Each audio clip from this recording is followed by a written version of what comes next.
मन बिगड़ले बारू तू मन मानी करब। कल सुबह लगभग 10 बजे के आसपास में खेसारी भैया का ये वीडियो आ जाता है और किसी भाई ने इस वीडियो को पोस्ट कर देता है।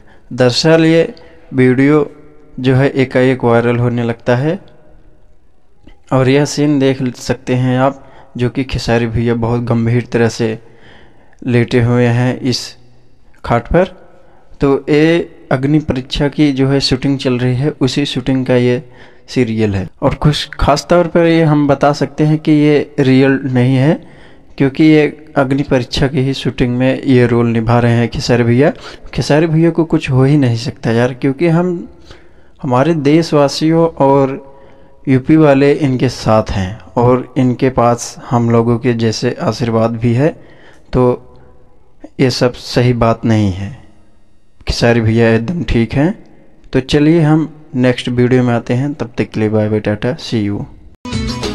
मन बिगड़ले बारू तू